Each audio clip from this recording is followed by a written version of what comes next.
You know that moment when your life just takes a hard left and suddenly you're not living in your house anymore, you're fighting for it. Yeah, that's exactly how I felt when I found myself staring at a woman halfway through my busted bathroom window, screaming about HOA rules like she was leading a police raid. I wish I was kidding, but that's the kind of story that can only happen in a place like Willow Creek, Oregon, where I ended up after inheriting my grandpa's old cabin, tucked at the edge of town, surrounded by pine and silence, and not much else. Let me back up a sec because you've got to know how this circus started. I'm Alex Thompson, game developer, coffee addict, mostly just a regular guy who likes peace and quiet. I moved out here after a few rough years, bouncing from one city gig to the next, needing to reset. Grandpa left me this cabin because he knew I'd never fit in with a bunch of busybodies keeping score over lawn stripes or mailbox paint. That was the dream. No rules, no nosy neighbors, just fresh air and time to build my own world literally and digitally. But you know how it goes. Paradise always comes with a catch, and in Willow Creek, it's the HOA. Technically, my land's not even part of it. Grandpa got himself exempt back when they first formed the association, so I thought I was safe. I was wrong. Enter Susan Hartley, the HOA president. A woman who seemed like she was born wearing a navy blazer and clutching a clipboard. The local mailman called her the enforcer. She had this way of showing up wherever you least wanted to see her eyes, sharp lips thinner than a credit card, and always with a rule book ready to ruin your day.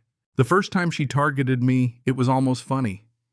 I'd parked my old Tacoma in the driveway too long, working on a game project, barely left the house for a week, and found a notice stuck on my door: violation, unsightly vehicle. I laughed it off. This place isn't even under their jurisdiction, so who cares? But the letters kept coming. Another for my satellite dish, aesthetic disruption. Then my wildflowers, unauthorized landscaping. I tried calling the HOA office, got voicemail every time, and honestly, I just ignored it. My mistake. Things went from annoying to straight up creepy pretty fast. Susan started driving by in her silver SUV, slowing down to stare at my cabin like she was casing the place. Notes showed up in my mailbox, unsigned. Some of us care about Willow Creek, or worse, you're not welcome here. The gossip mill cranked up. I heard at the diner that I was supposedly running some kind of online scam, that maybe I was dealing out of the cabin. It was wild and it hurt. It got worse the day the cops showed up, lights flashing, neighbors watching from their porches. Turns out someone G. Wonder, who filed a noise complaint, said I was disturbing the peace with suspicious activity. Officer Harris, who'd known my grandpa, just shook his head. Sorry, Alex. Gotta check it out. That's when I realized this wasn't just a feud. Susan wanted me gone. The real twist. My friend Mike, the guy who lived 2 doors down and used to share a beer over the fence, was Susan's brother-in-law. He'd been feeding her info, like when I worked late, when I was out of town, everything. Found out at an HOA meeting I crashed, thought I'd finally put this to bed by showing them my deed. Instead, Mike backed Susan up in front of everyone, making me out to be some sort of threat to the neighborhood. That was my breaking point. You ever feel like the whole world's closing in and you're just one step away from losing the only thing that still feels like home? I spent that night pacing the cabin, staring at old photos of Grandpa, feeling that pit in my stomach just grow. I almost gave up. Almost. But you know what they say, desperate times, desperate measures. Next morning, still furious, I dug through Grandpa's old files, boxes, and boxes of paperwork from before I was born. That's when I found it. The real reason my land was exempt, written plain as day. And a second surprise, turns out part of the HOA's prized common area, the park, and even their access road, actually overlapped with my deeded property. Grandpa had let it slide for decades, but it was legal gold. That discovery lit a fire under me.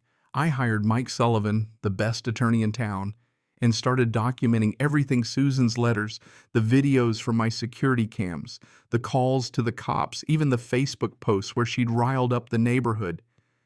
Meanwhile, Susan was getting more desperate, more unhinged. I heard she was calling emergency meetings, threatening lawsuits, accusing me of everything from fraud to squatting. She sent me one last letter full of legal nonsense, demanding I hand over my land.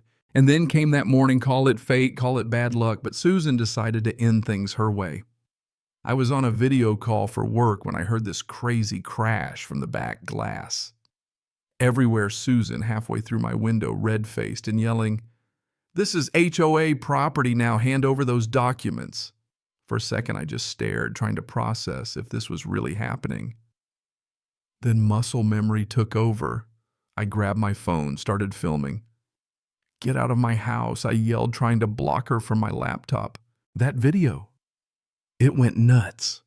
Live streamed to YouTube, thousands watching as Susan ranted and raved, neighbors crowding outside, some actually cheering. Officer Harris pulled up, took one look at the scene, glass papers, Susan trying to snatch my files, and slapped the cuffs on her. She kept screaming about rules and community standards all the way out the door. I'll never forget the look on the neighbors' faces, half in shock, half in awe that someone had finally stood up to her. You'd think that was the end, right? But nope. Susan doubled down from her lawyer's office, trying to sue me for defamation and trespassing, only this time I had all the receipts. At the next HOA meeting, the board was split, some siding with her, most just tired of the drama. I walked in with my lawyer, laid out the deeds, the maps, the footage. This road, this park. That's my family's land, and you've been using it for free all these years. So here's the deal, call off your dogs, wipe those fake fines, and we settle up civilly, or I start charging rent. Your move. The place went dead silent. For once, Susan had nothing to say. Her grip on the neighborhood cracked. A few board members started whispering apologies. Neighbors thanked me for finally standing up. Some even suggested maybe it was time for new HOA leadership. In the end, we settled no more fines, no more harassment.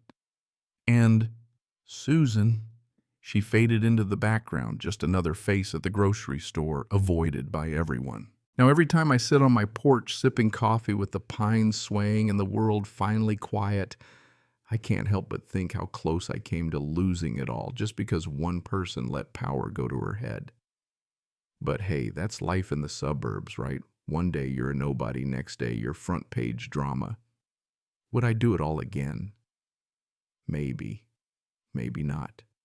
You tell me, was I right to fight, or should I have just kept my head down? Drop your thoughts below, because if there's one thing I learned, it's that justice in a neighborhood isn't always about the law. It's about who's willing to stand their ground. So what would you do if the HOA came for you? Let's hear it. Your stories, your battles, your wins and losses. This is Willow Creek signing off, but trust me, the real stories always come from the comments.